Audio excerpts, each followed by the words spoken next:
Good evening, everyone. My name is Catherine T. Morris, founder and executive director of Boston Art Music Soul Fest. We want to welcome you to the final episode of ARTDACITY. For those that don't know, BAMS Fest, Boston Art Music Soul Fest, is an organization that breaks down racial and social barriers for artists and communities of color across greater Boston and beyond. For those that also don't know what ARTDACITY is, it is a conversational style series that explores the intersections of the arts, civic engagement, and the lived experiences of Black and Brown creative entrepreneurs and communities at large. Before we get started, though, there's a few things that we want to set the tone for. First is our land acknowledgement. While we are virtual today, I would like to acknowledge that the land on which Boston Art Music Soul Fest sits is the traditional territory of the Massachusetts people, and would like to pay my respects to the elders past, present, and emerging. Regarding inclusivity and anti-harassment, Boston Art Music Soul Fest creates inclusive events and programs that welcomes everyone. Our staff, our board, volunteers, affiliates, our panelists, and our moderators definitely welcome a inclusive environment. So they have the right to a safe and respectful experience. Discrimination or harassment will not be tolerated in any form, whether in person or virtual. So let's kick it off with our moderator today, Imari Jeffries, who is the executive director of King Boston, where he is leading a citywide racial equity transformation through the Embrace Memorial, the Center for Economic Justice, and community organizing efforts. Paris Jeffries brings a wealth of experience from the nonprofit, racial equity, community activism, education reform, and social justice sectors, and has served in executive roles at Parenting Journey, Jumpstart, Boston Rising, and Friends of the Children. He is committed to equity and justice and has supplemented his work with various volunteer services on boards. Imari is a 3-time graduate of UMass Boston and is currently pursuing his PhD through UMass Boston's higher education program.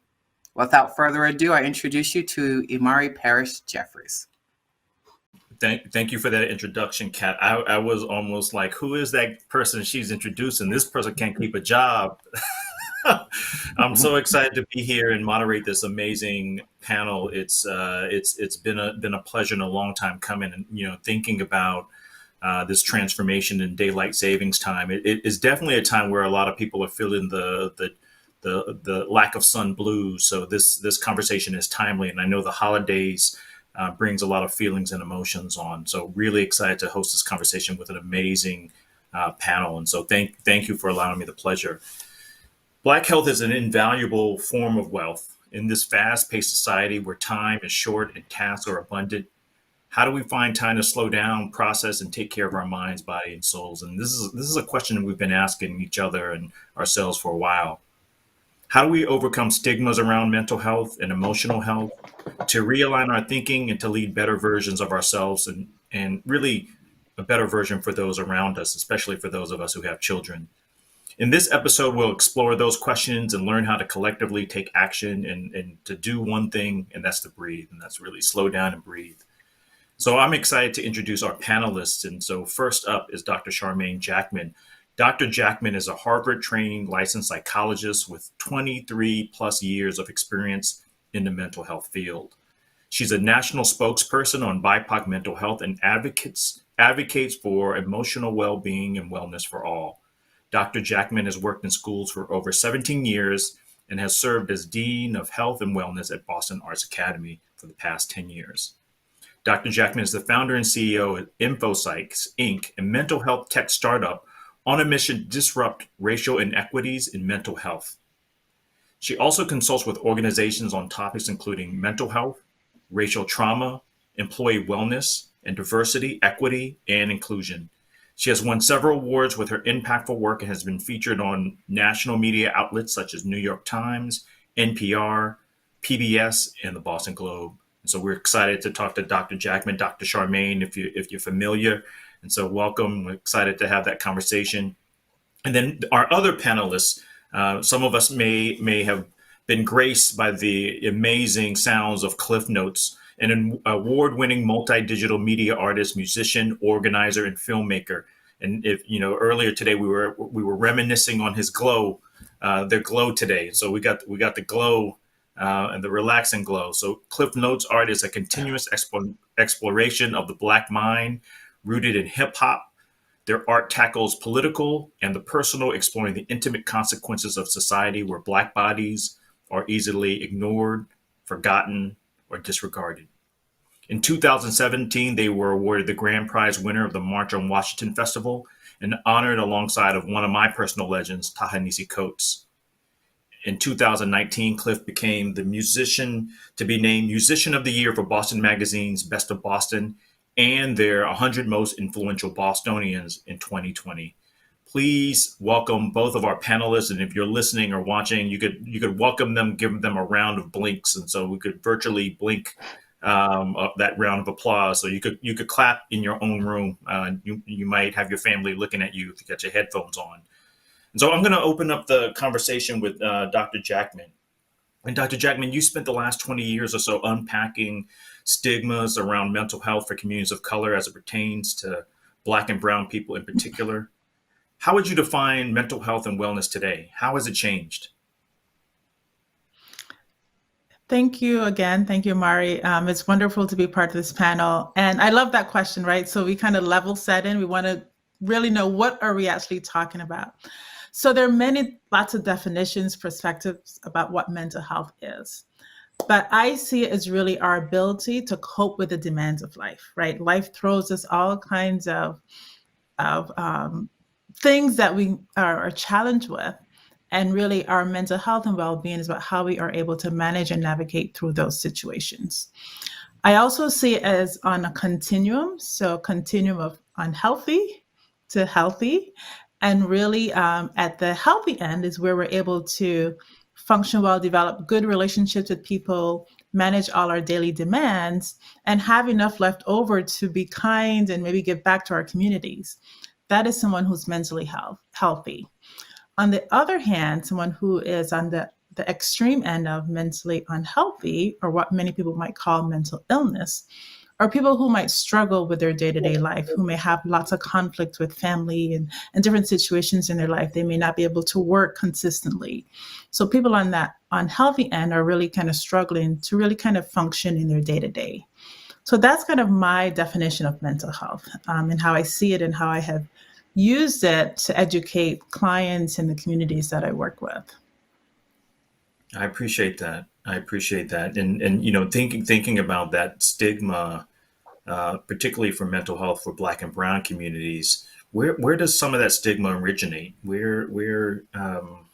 do you think it's so hard for us to really face mental health as a real issue or concern for our community? I have been thinking about this quite some time. And so I could list off some of the barriers, right? I could say, some of the messages that we were raised with about mental health, right? It's for crazy people, right? We have this image that someone who has a mental health condition, that image is a person who might be walking around town, talking to themselves, disheveled, not really cared for, right? That's kind of, many of us, when we think of someone who has a mental health condition, that's kind of the image that comes to mind, right? So we have that misinformation about that continuum about mental health. We could also talk about how much it costs, right? We know in the Black and Brown communities, the health field has not been kind to us, right? Our bodies have been used without permission as experiments, test samples. So there's a lot of mistrust there. But when I really boil down what are the barriers, it really is white supremacy, right? By design, we were treated with inhumanity. We were seen as second-class citizens. And a lot of those messages that have been passed on that we're not worthy of being healthy, right? And so we have internalized those messages and pass them on from generation to generation to generation, where we don't see our minds, our healthy minds, as something to really strive for. I'm going to bring Bob Marley into this because he's one of my musical heroes, right? He talks about mental slavery. And so white supremacy, in essence, is about mental slavery. And so if we continue to be broken, to have unhealthy mental health, then we can't unite, we can't advocate, we can't rise up, right? And so the idea is having that emancipation from mental slavery gives us a path to healing that we can then also pass on for generations, but also use for ourselves. And so that's my kind of where I'm at with this right now. A lot of thinking that I have been doing around this topic. Yeah, we're gonna come back to some of this conversation later on in the discussion, but I'm gonna bring Cliff Notes into the conversation. In 2019, you released an album called "Why the Wild Things Are," which examined mental health issues and psychology behind oppression and racial discrimination in America. And Dr. Jackman was talking about the psychology of intergenerational trauma. Why did you decide to make an album like this? Why is it especially timely in a moment like this? Well, thank you for that question, first of all. Um, I think with this second album that I put out in 2019, it was a response to what I had created with my first album. The first album, When the Sidewalk Ends, well, came in a bit of time where, I mean, I was just finishing up grad school. I was trying to figure out life. Like I was burnt out, and like the world was in turmoil, like it always is, and kind of always will be. Um, I was upset, and I felt a lot of the anger and the anguish that was associated with the depression and the anxiety that I was feeling. Um, and so that was healthy at first in 2017. Um, but what I started to notice when the album started to get more noticed by publications and I started to perform more often, I realized that it made it harder for me to heal because a lot of the album was stuck within the anguish and the anger, and there was never really an outlet. So it was like a an epiphany of sorts of finding out like, okay, we've made the step of addressing that I have an issue and something that I need to deal with. Now, what is the next step? What happens after that? Like a big step for a lot of mental health, especially within the Black community, is just acknowledging that there's a problem, and a lot of us don't have that opportunity to do so. But like it's often important for us to think was that problem. And I had realized the kind of negative effects of what it meant to just live within that depression without taking the steps forward. So Why the Wild Things Are was a further examination of like that, like readdressing the question. So when I do these albums, I'm recontextualizing these children's books within a Black narrative. So the original Mhm. title of the book was Where the Wild Things Are. And so when I rethink about these questions, I'm like, I already know where they are. Now it's why are they this way? How can we Right. continue to further this discussion moving forward? Sonically, a lot of the album is much more upbeat, and it's me attempting to try to implement the happiness or implement like the next steps, and trying to figure out how I can bring that to myself and my community. Yeah, and one of the things that I think we all have been impressed about you and your work and your music and your art is the way that you've engaged social media to continue the dialogue, to engage people in a conversation around various subject matters, including your work, but also the work of others. Is there a responsibility, I think, particularly as a Black artist, a responsibility to raise up these issues? Is that an additional burden of Black artists to have to balance being an artist and expressing the art form, but also understanding the context of being Black in America or in the world, really? I've thought about this question for a bit, and I was a little conflicted because I kind of sit on both sides. I think that I personally have found a responsibility because I had access to resources that I know a lot of other folks don't have the access to. I was able to go to grad school for free and get my master's in digital media. I work for universities. I'm in a sphere that isn't often inviting of brown and people of color in general. Um, so I think that I felt a responsibility, but even within those responsibilities, I started to notice the exhaustion and trying to take on too much, especially realizing that there isn't as many, especially male Black people who are speaking about this. I mean, I've consciously taken months off of social media just to be like, this is where I'm out. I'm going to focus on me. So I think, in summary, I think the responsibility to be should be to ourselves first. If we're not in a place of like complete healing, then we're often times going to bring destruction more than less likely than bring in healing that you want to bring. So I think that the responsibility definitely remains within ourselves and trying to figure out how we are going to be the best person so that we can help others reach their selves as well. So it's kind of finding a balance. I hope that answers the question. It does. It does. And, and I recall one of my mentors saying, the airlines have taken away our footrest, our ability to bring our luggage on board. But the thing that rings true is the safety briefing. When we're in trouble, make sure you put your own air mask on before assisting others, right? And so this idea, Cliff, I think you're hitting on around if you're knocked out, you can't put someone else's air mask on, so you have to put yours on first to ensure that you can support others. So I really appreciate that wisdom and perspective. I'm going to bring you in, Dr. Jackman, into the conversation. This idea, this notion of self-care is one that has come up, right? And so, I'm gonna get my self-care day. Could mean going to the spa or just taking a day off. But what does it mean for our community? This particularly a community I think we've experienced in the pandemic that hasn't had the opportunity. Many of these essential workers look like the three of us on this this cast today. How does self-care play into everyday life, and what are some suggestions that people can do to really put their own mask on before assisting others?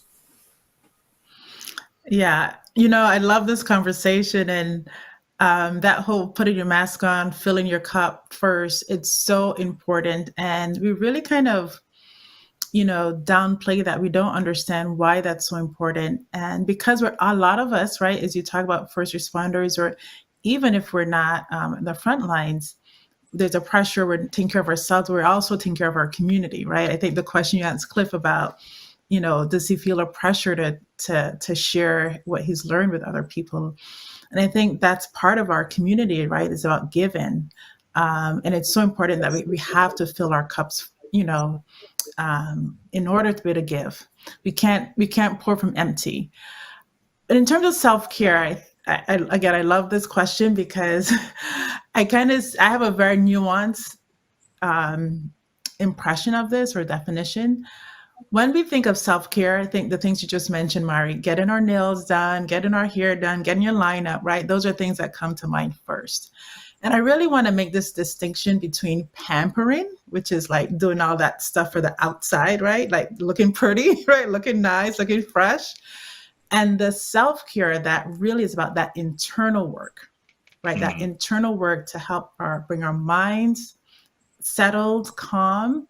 So some of those things I really promote with my clients, I call my 3 M's of mental wellness: mindfulness, our mindset, and our mind-body connection. And really having an understanding of, for mindfulness is about breath work, right? So how are you using your breath? How are you using meditation or prayer, right? How are we finding moments to just be still, to allow, whatever needs to flow through us so we can give back. Our mindset really also is about how we're developing those resiliency skills to navigate all the things that we're dealing with, the racial trauma, seeing some, or people that look like us, our brothers and sisters being shot. That takes a toll on our minds. So how are we, what are the things that we're saying to ourselves? What are the affirmations? What are the practices, whether it's journaling, songwriting, writing music, poetry? How are we using those tools to allow ourselves to actually feel what we're going through and to really reflect, right? And how are we being intentional about creating a path in lives that we want to live? And then that mind-body connection is really understanding that, anything that we are feeling emotionally shows up in our bodies first. So if you're stressed out about your job, trust me, your body's giving you some kind of signal that you're struggling. And so how are we recognizing that those two things are integrated and actually are beautiful ways that we can notice when we're getting stressed out and be able to do strategies or engage in activities that can help reduce that stress. So it's a lot about education and understanding who we are, how we show up in the world. But if you're hustling, right, if you're grinding, it's hard to find time to do that. And I recently read Resma Monacan's book, My Grandmother's Hands, and so Love that. Love that. you're speaking to me, and that concept of white body supremacy and sonomic abolition, and so this idea of the mind body spirit connection, and really thinking about our bodies as the barometers of the stress and paying attention to that. And a lot of times, I think about the work of the art and the music as a way to bridge that connection. And the art of Cliff and others is much part of that mind body spirit connection. And so Cliff, just thinking about that, is particularly in a time like this where we're on the convergence of these three pandemics. Our artists are essential workers, right? DJs are essential workers. Artists are essential workers. Musicians are essential workers. How do we support our artists and musicians to both take care of themselves first, but understand this incredible need for music, for healing in our lives? And so, what advice or feedback do you have for artists thinking about this dual responsibility? Well, I think, unfortunately, we do live in a capitalistic society. So I think, especially I think that there's an understanding that's happening of, yes, artists being essential workers, but that's not necessarily translating to the financial aspect of things. And I think that not only that, like, despite our society being a capitalistic society, there's not as many resources to understanding how to manage your finances. And I think that especially when you're an artist, it can be very easy to kind of just adopt the concept of being a starving artist. So I think being able to have financial health is unfortunately, and like at least now that we know so, fortunately connected to our mental health as well, until we can overthrow all of capitalism. But that will take some time. So I think that that's part of it. And I think that being aware of your community and being connected to your community is also going to be huge. I think with my last album, I achieved those beginning steps of trying to get to the happiness. But now looking through after years of therapy and working with my doctors and working with friends and really working on my meditation and yoga practices, I can understand where that may have seemed more performative. So a lot of what I've done now is being really connected to folks who have healed and are in a position to give back.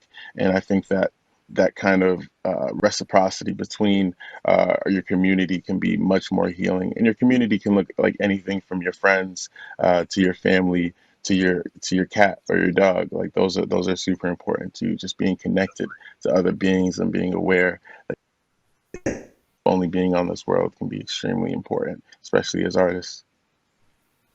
Well, I've been appreciating this wisdom that we've been sharing in this conversation so far, and just thinking about the future. Starting with you, Dr. Jackman. What do you see what's next with InfoPsych, and talk about some of your other future plans and some of the initiatives you're up to.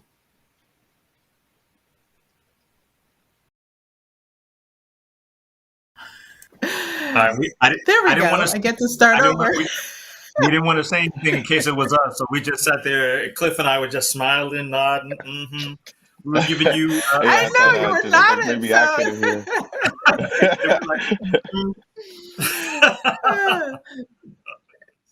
Yes. All right. There we go. So we did that one. All right. So you missed all the profound things I just said.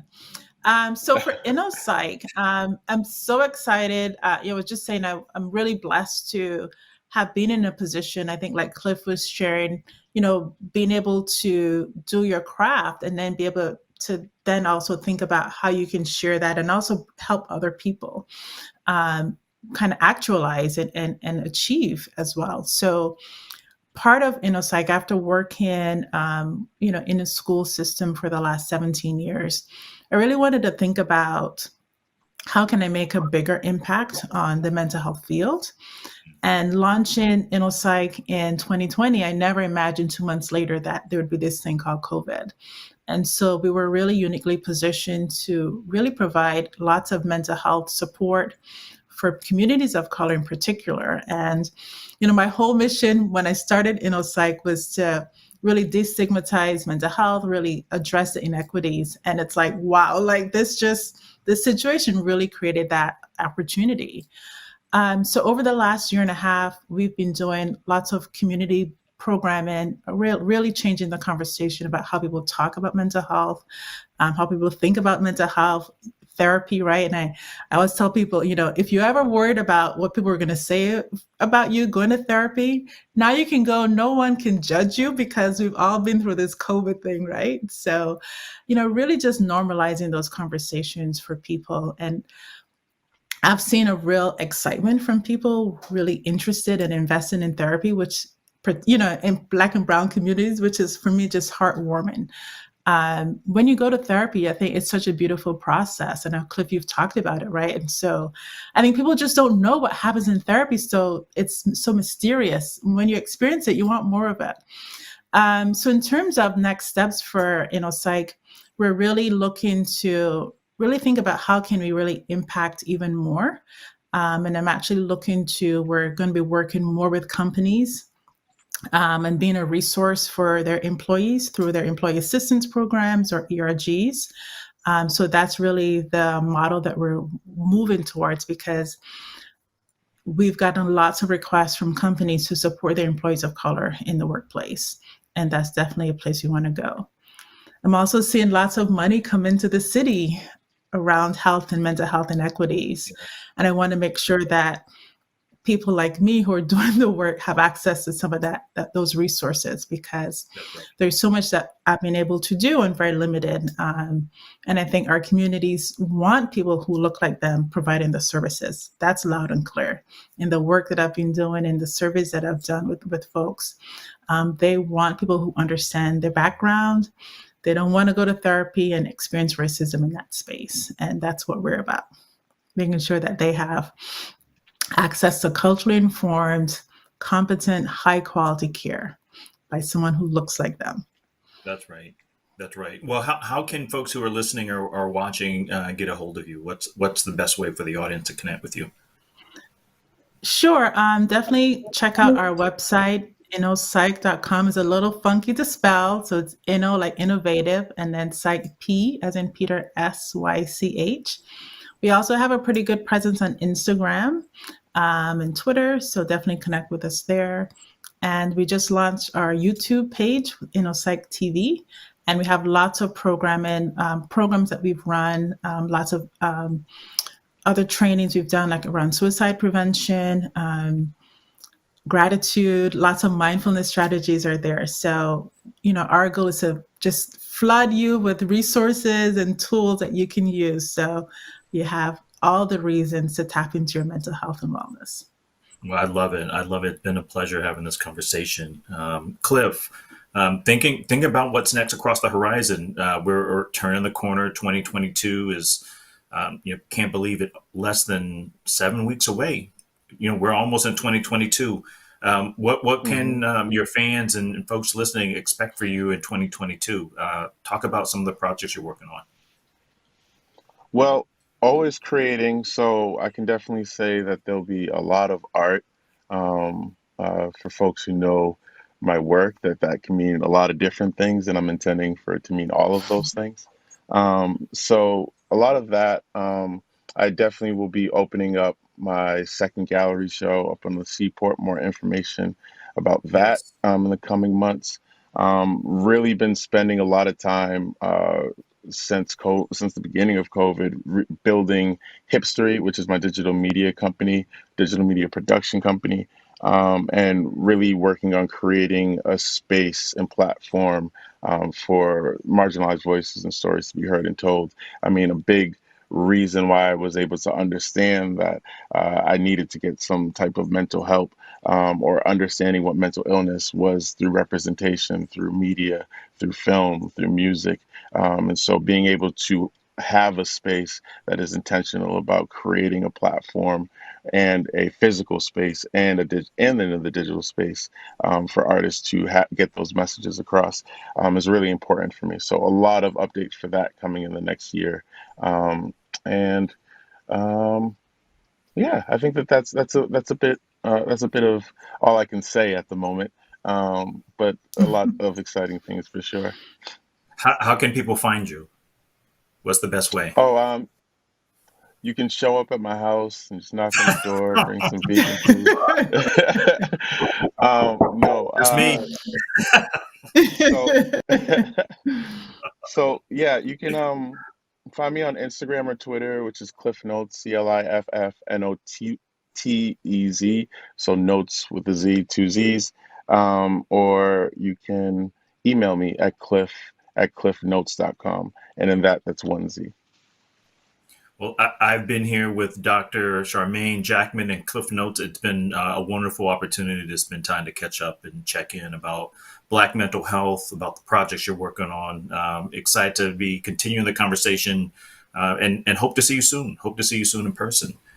Thank you for the amazing conversation. My name is Imari Paris Jeffries, Executive Director of King Boston. I've been the host for this evening, and I'm going to turn it back over to my friend, Catherine Morris.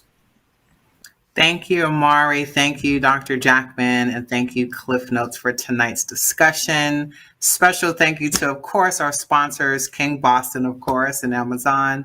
If you'd like to be the first to learn about our upcoming events, BAMSFest events, please visit our website at bamsfest.org and sign up for our monthly newsletter. We encourage all of you all to stay healthy, to stay focused, and stay connected. You can also do that through our social media platforms at BAMSFest. And so until next time, be great to each other, love each other, dance like no one's watching, and enjoy yourselves.